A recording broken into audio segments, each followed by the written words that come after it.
Point of no return, point of no return. Welcome back, man. We know too much. We've seen too much. We've been through too much. We are experiencing way too much. God can reveal himself to us over and over again for us to go back to the way we used to be, the way we used to think, react and respond to life, man. It's your Holy Ghost homeboy Slim, SLIMM, simply living in my moment, which means yesterday is gone.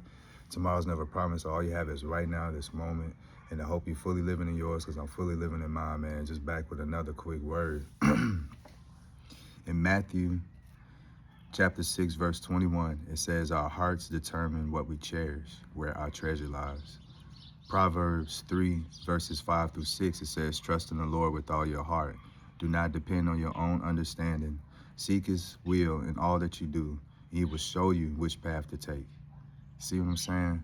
So we got to receive to believe. We got to receive to believe. And when God is asking for your love, your time, your attention, your care, your praise and worship, he ain't asking for a little bit. He ain't asking for half. He ain't asking for it part-time. He ain't asking for it sometime. He asking for everything you got, all the time you got. You know what I'm saying? And that's just keeping your mind on the Lord, keeping your lips on the Lord, your heart, your soul, your intent.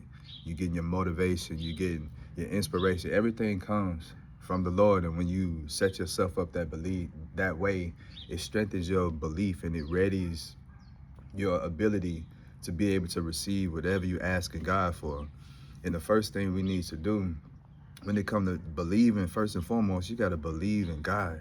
It's a lot of people that's so-called praying to God and believing in God and all these things and thanking God, but they don't really believe, because the minute they don't get what they want or what they're looking for, or it's taking too long or it's too hard, they giving God blame, they giving God trouble, they giving God hassle.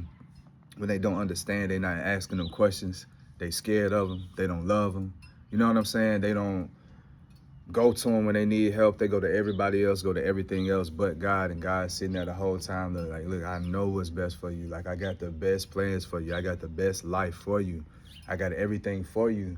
I'm going to be me. You feel me? That's what God is saying. Like, God is God and God all alone. So we need to acknowledge that there's no comparison to him. There's no equal to God. He is who he is. You know what I'm saying? And he don't need none of us. He don't need nothing. He will make a rock cry out if we don't give him the praise and worship that he requires, because he's that great and that awesome. He's created all things. So we all have a default system in us to be able to praise and worship him, but so much come from life to come and take you from that. It's so much to make you not believe that God is real, yet on money and say, God, we trust. Like, all these things that's showing you that we have so much evidence of God's existence and Jesus being all these things, but they try to downplay it because they want your praise and worship. And if they could get your praise, worship, time, and attention, then you're growing their power, you're growing their brand, you're growing their intent, you're growing their motive, their agenda. But God is not going to let you go. He's not going to give up on you. He's not going to forsake you. Like, you can only forsake yourself. You can only excuse yourself out of heaven. You feel me? As long as you're doing what you need to do, even if you don't understand, but just acknowledging that God is real, that God is here, that God is active, that God is alive, God is looking to do well, God is looking to bless people. That puts you in the best posture to receive. And then you got to believe that Christ really gave up his life so that you and I could live ours. Like, that's so important. He wasn't just a man. He was more than a prophet. Nothing about life is natural. You feel me? Like, it's just, it's too miraculous. It's too supernatural. It's too spiritual. It's not just earthly. It's not just physical. It's so much more that goes on beyond what we can't see, but we can feel it. And then once you open your spiritual eyes, then you begin to see with those eyes, then you feel and you see so much differently. And you got one foot in the physical world and one foot in the spiritual world, and you got everything coming at you. And it's crazy, but that's the only way you're going to be able to really understand and accept what's really going on. You got to believe that Christ really came in here and did the impossible. Why and how? Because he believed in his purpose. He believed in God, and that gave him the power, that gave him the authority, that gave him a way to do the impossible, to bring down the curtain, to bring down the veil so we can have direct access to God. Like Jesus really did that. Like, he was a perfect person that came here who had no sin, who took all our sins so he can show them like, nah, love conquers all. Love is the way. Believing in something bigger than yourself and believing and knowing that God is real, like that's going to allow you to continue to do the impossible every day, because you're going to be faced with circumstances, situations. There's going to be so many limitations, so many barriers, so much red tape, so many closed doors, so many people saying no, so many people turning their back, so many people withdrawing their hand. Once they figure out that you got a purpose, that you got a reason, that you got a meaning for being here, and once they figure out that you do believe in God, that you have accepted Christ, and that nothing could beat you, nothing could defeat you, nothing could take you, then nobody's going to want to touch you, because they can't take advantage of you, they can't manipulate you, they can't steal you, they really can't do anything. The only thing they could do is just sit back and watch you work and watch God work off your work and off your faith, and it's going to become evident in physical in your life. Like, it's everything that you believe, everything that you see, everything that you've been carrying internally is about to become tangible in your life, and it's going to become the things that you are allowed to give testimony, more praise, more worship, that God moved in your life, that Christ prayed on your behalf. He interceded and went to God and said, nah, he one of the ones. Like, we got to let him continue to grow, let him continue to live. Please forgive him. Please have mercy on him. Please show him favor. Please, because he's showing God, because God see all. But it's always good when you got people and you don't even ask for it. You got people that talk good on your behalf. You don't even know they saying that, you're not even around. But it's something that you said, it's something that you done, it's something, the way that you move people, that left the impact, that they knew that whatever you said, whatever you done, it came from God. So Jesus is the exact same way. He's the example. He's the highest that we can go. You feel me? And people talking about they the devil and all this, and man, you can never be the devil. You can never be Jesus. You can never be this person. You can never be that person. You can only be yourself. You can be Christ-like. You can be God-like, going after God's own heart. You can be demon-like, and you can have these things influence you. But at the end of the day, it's gonna be you, your soul, your salvation that's gonna be at stake if you allow these things to come into you and use you and manipulate you, and they tell you that you're not of God. They tell you that you don't belong to Christ. They tell you that the Holy Spirit is real. They tell you that your dreams, your purpose, your goals don't exist. They tell you you can do what you want. They tell you it's no consequences. They tell you you got to do these evil things, these bad things, these nasty things in order to make it, in order to be successful, in order to be rich, in order to be fame, in order to have celebrity, when all you got to do is just believe in God, let Christ work on your side. And you got to believe in yourself. You got to believe in your purpose and believe that you are playing a big role in a much, much bigger scheme, a much, much bigger plan. So he's highlighting you. He's highlighting your life because you chose God back. God loved you first. God believed in you first. Like, God knew who you was first before you even had a clue of who you was. God knew you before your parents even formed you in the womb. So he created you way beyond this time before you made it here. So when you come in here, these experiences that you encounter in life is supposed to be a reminder of who you are and what you was created to do. And at some point, something's supposed to happen that's supposed to wake you all the way up, and then you never go to sleep again. Because once you wake all the way up, you realize that every day we in the spiritual war, and you have to use your natural skills, talents, gifts, abilities to be able to serve a multitude of purpose. It's not only the way that you're going to profit and become a prophet, it's the way that you spread your message. It's the way that you glorify God. It's the way that you express yourself. It's the way that you feel comfortable community. It's so much tied into your purpose. And once you give into your purpose, it gives you a drive that never cuts off. And then you can look at other people and you don't want what they want.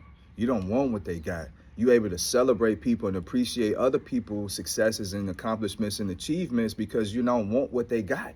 You know that it's possible, because if he getting blessed, she getting blessed, that means that you're able to be getting blessed, because you know the work that you're putting in, the time that you're spending with God, and the faith and belief that you're putting in God in order to receive the blessings that you're calling for. So you got to believe in yourself, and you got to seal that thing, having the Father, Son, Holy Spirit on your side in order to achieve the impossible. And once everything line up, it's just like an internet connection, y'all. We are connecting the Wi-Fi. All them dots got to be green in order for that connection to go through. And once that connection is through, your blessing and breakthrough is upon you. So you got to believe in the right God. You got to have the right intercessor on your side, the right person speaking for you in the supernatural realm, because you're going to have people that's rooting for you down here, but this thing go on. This war goes on way beyond us. It's ancient, and we don't know when the end of times is. So all we know is once we come into our own, we got to use everything that we are. Pick up the sword, fight the good fight, bro. You can't lay down your cross once you pick it up and you know it's real. You feel me? And then you got to believe in yourself. You got to give appreciation and acceptance for your gifts and the reasons why you went through what you went through, because everything about you is tailor-made for your purpose. Even when the things hurt, even when it's painful, even when it's disappointing, or if it happened for a reason. If you done it, you said it was done and said for a reason. If you don't like what you said and done, then you gotta limit allowing the enemy to use you and to trick you and to manipulate you. You gotta think before you speak. You gotta sometimes speak before you act, just to make sure. And then when you acting, you got to be asking God, man, is this okay? Is this approved? Like, am I gonna make it, from this? Because we in situations sometimes that it get hostile, it get a little rough because of what we believe, because of what we stand for, and the opposition is trying to do everything to scare you. It's coming after you mentally, it's coming after you, your pockets, it's coming after your job, it's coming after your spirit, it's coming after your kid. I'm telling you, it's a full-blown attack because you believe in all this and you're ready to receive. But it's a lot of people dissing God. It's a lot of people disregarding God. It's a lot of people cursing God, yet they still look to receive, you know what I'm saying, money, all these things. Is crazy how they think that works. But God is a just God, and he smiles on unjust and the unjust. But at some point, you're going to run out of favor. You're going to run out of room, because how many times could you disrespect somebody, or not acknowledge somebody, or not be thankful to somebody who's doing something for you, who's giving you life, who's giving you everything, and then you expecting to just keep you going, and just letting you continue to spread this hate and give this to other people. And then now you creating a discord. Now you're doing the same thing that Lucifer done. So guess what your place is going to be? So don't think that you got to take shortcuts. Don't think that you got to be negative. Don't think that you got to go against God to get what you got in this realm, in this time, in this space. Nah, you just got to believe. You just got to believe. You just got to believe. You just got to believe. And once you believe, I promise you're going to receive it, because that believing going to turn to like a true trust, and a true faith is going to increase all that. And then that's going to make it to where you just know. It's nothing nobody can tell you. It's nothing nobody can show you. It's nothing nobody can bring to you to make you turn away from God, to make you turn away from yourself, to make you turn away from Christ, to make you turn away from your purpose. Like, you on this path because you only want what's yours. You only want what's yours. You're looking to receive, bro, because you believe. So that's what I'm saying, bro. Just believe and acknowledge that God is God and God alone, all by himself. Just give thanks just for him doing that, just for him being that. Even if you don't understand, you're asking for understand. Even if you doubt for all these things, ask him to come in and just show you without a doubt who he is and what he's here for, and just have conversations with him and just talk with him.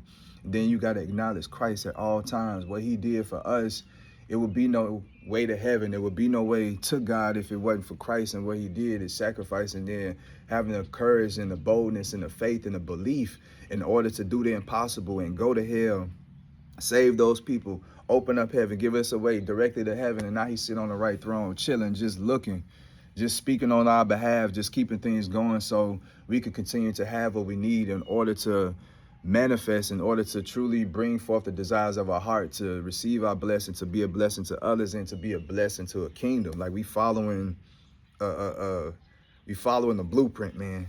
And then lastly, you got to believe in yourself, and you got to believe in your purpose, and believe in your abilities, that everything that you've been given is going to work. And in due time, you're going to receive the fruits of your labor. So you can't give up. You can't ever stop. You got to continue to believe to receive.